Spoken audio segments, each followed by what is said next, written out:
بسم الله الرحمن الرحيم. أهلا وسهلا بكم جماهير نادي الزمالك. فيديو النهاردة فيديو عن مجموعة من أخبار نادي الزمالك. معاكم سامي حسن، ونبدأ على طول بأول أخبار نادي الزمالك. موقف داخل الزمالك عقب رفض تأجيل مباراة مودرن سبورت في الكأس. كشف مصدر من داخل نادي الزمالك أن الجهاز الفني للفريق الأبيض طلب من لاعبيه بالدخول في معسكر مغلق مساء اليوم الخميس، وذلك استعدادا لمواجهة مودرن سبورت في كأس مصر غدا الجمعة في دور ال16 من مسابقة كأس مصر، وذلك على الرغم من الطلب الرسمي لنادي الزمالك من اتحاد الكرة بتأجيل المباراة بسبب ضيق الوقت، وعقب تحديد موعد مباراة القمة أمام الأهلي في دور الحسم للدوري يوم الثلاثاء المقبل، إلا أن الرد من جانب اتحاد الكرة برفض طلب تأجيل الزمالك بسبب عدم تواجد الوقت. مصدر من داخل نادي الزمالك أكد أنه تم إبلاغ اللاعبين بالدخول في معسكر مغلق مساء يوم الخميس، وذلك تأكيدا لخوض الزمالك المباراة بشكل طبيعي حتى في حالة رفض تأجيلها من جانب اتحاد الكرة. بصوا بقى يا جماعة، بالنسبة لنادي الزمالك عادي يأدي الدور المطلوب منه تمام التمام، مفيش أي مشكلة. أجلوا المباراة ما أجلوهاش مش هتفرق معانا كتير. الزمالك لازم يركز في المباراة. مباراة مودرن سبورت دي يعني مش آخر مباراة لنادي الزمالك في العمر. نادي الزمالك فريق كبير، لازم يتحدى الظروف الصعبة والأوضاع اللي هم بيحاولوا يحطوا فيها. الزمالك إن شاء الله يقدم مباراة قوية قصاد مودرن سبورت، مباراة تليق بنادي الزمالك، وإن شاء الله يفوز نادي الزمالك.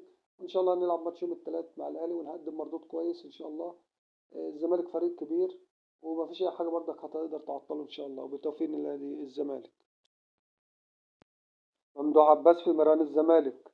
قام ممدوح عباس رئيس نادي الزمالك الأسبق بزيارة النادي والاجتماع بلاعبي الفريق الأول لكرة القدم، وقد حرص عباس على تحفيز اللاعبين ورفع روحهم المعنوية قبل مباراتهم الهامة ضد مودرن سبورت في دور ال16 من كأس مصر.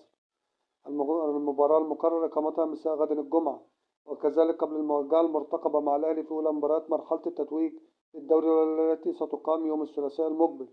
يذكر أن رابطة الأندية خرجت بشكل مفاجئ صباح اليوم بجدول مباراة مرحلة الحسم الدوري، والتي أسفرت عن مواجهة قمة قادمة يوم الثلاثاء المقبل بين الزمالك والأهلي. القمة سوف تكون في الجولة الأولى من مرحلة الحسم على ملعب استاد القاهرة الدولي عقب الإعلان عن الجدول في الساعات الأولى من صباح اليوم. طبعا يا جماعة، قمة العبث والاستهتار والعدم الشفافية اللي بيعملها اتحاد الكرة بصراحة ورابطة الأندية في إدارة جدول الدوري العام المصري.